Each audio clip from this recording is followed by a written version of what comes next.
ब्रह्मवैवर्त पुराण है, माने ब्रह्म का निरूपण जिस पुराण में किया गया है उसी पुराण का नाम है ब्रह्मवैवर्त पुराण। प्रायः ब्रह्म शब्द हम लोग सुनते हैं, ब्रह्म ज्ञान की बात होती, लेकिन ब्रह्म क्या है इसके बारे में कम ही लोगों को बोध होता है।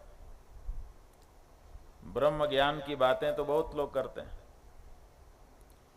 अगर कुछ न करना हो तो बहुत से लोग कहते हैं हम तो ब्रह्म ज्ञानी हैं, हमको इन सब चीज़ों से क्या लेना देना है।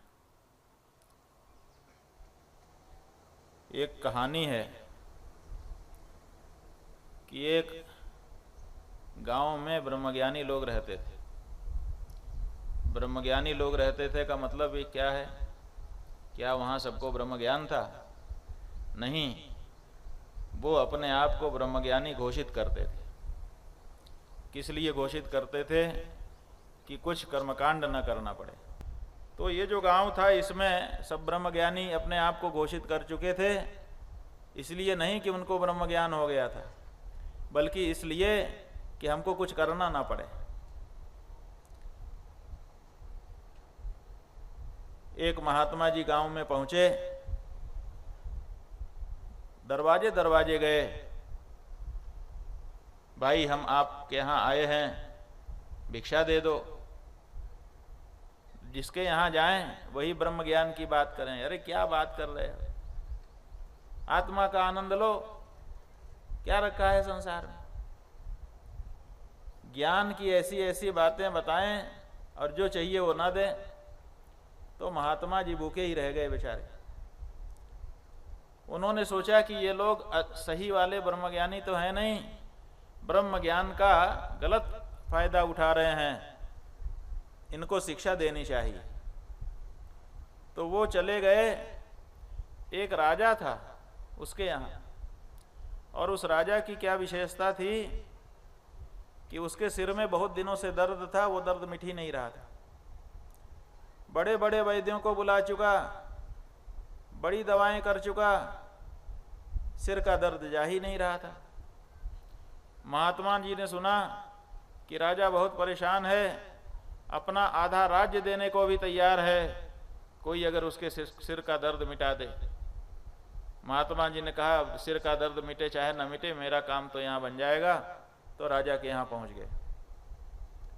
राजा से कहा हम आपका सिर दर्द ठीक कर सकते हैं।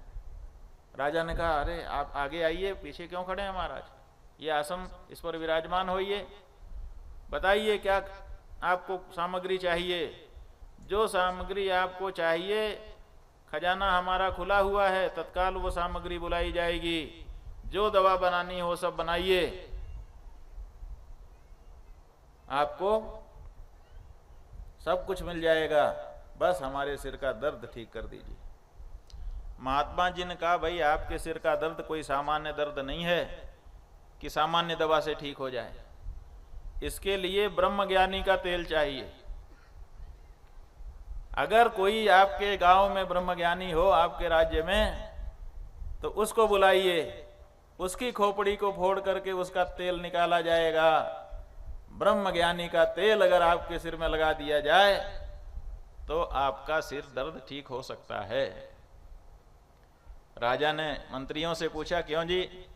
कहा हाँ जी, अपने राज्य में एक गांव है जहाँ सब ब्रह्मज्ञानी लोग रहते हैं, वो पूजा भी नहीं करते, वो पाठ भी नहीं करते, वो अतिथि की सेवा भी नहीं करते, वो यज्ञ भी नहीं करते, वो होम भी नहीं करते, वो किसी तरह के कर्म में नहीं लगे हैं, सब ब्रह्मज्ञानी हैं। तो खबर भेज दी गई कि सारे गांव को बुला लाओ, पता नहीं कम न पड़ जाए ब्रह्मज्ञानी का तेल। तो सारे ब्रह्मज्ञानियों को बुलाया गया। अब उनको रास्ते में ही पता चल गया कि मामला क्या है। राजा के सामने आते आते तो सब लोग हाथ जोड़ के खड़े हो गए, महाराज हम ब्रह्मज्ञानी नहीं है। तो ऐसे वाले ब्रह्मज्ञानी नहीं, ब्रह्मज्ञानी वो है जिसको संसार की विस्मृति हो जाती है, संसार उसके सामने होता ही नहीं है। जैसे जो असली सोनार है उसके सामने सोने में जो आकृतियां हैं उनका कोई महत्व नहीं होता, क्या बना है इसका कोई महात्म्य नहीं है। उसके सामने तो केवल इस चीज का महात्म्य है कि सोना कितने टंच का है, खरा है कि नहीं है। वो किसी आभूषण को देखता है तो उसकी बनावट को नहीं, उसमें जो सोना है उसकी प्रामाणिकता को देखता है। उसी तरह से जो तत्वज्ञानी है, ब्रह्मज्ञानी है, वो संसार में जितने नाम और जितने रूप दिखाई दे रहे हैं, इन नाम रूपों में नहीं पड़ता है, बल्कि हर नाम और हर रूप के पीछे जो सच्चित और आनंद है, परमात्मा विद्यमान है, उसी परमात्मा को देखता है। इसलिए उसके लिए संसार होता ही नहीं है। उसके लिए तो चारों तरफ ब्रह्म ही ब्रह्म है। सर्वम ब्रह्ममयम जगत, सर्वम खल्विदम ब्रह्म, नेह नानास्ति किंचन। इस तरह के जो वेद वाक्य हैं वही उस अनुभवी ब्रह्मज्ञानी के उद्घोष बन जाते हैं।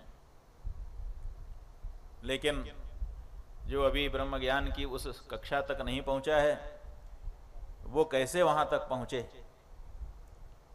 तो बताया कि सुखी होने के तरीके बहुत से हैं। कुछ तरीके तो आप लोग खुद आजमा रहे हैं। ऐसा कोई है नहीं संसार में जो सुखी ना होना चाहता। आप हम जो भी हैं सब सुखी होना चाहते हैं कि हम सुखी हो जाएं, और सुखी होने के लिए हमने अलग अलग रास्ते पकड़े हैं। कोई घर बना रहा है, कोई बना बनाया घर छोड़ रहा है, लेकिन दोनों का उद्देश्य क्या है? दोनों का उद्देश्य है सुखी होना, कि हम कैसे सुखी हो जाएं।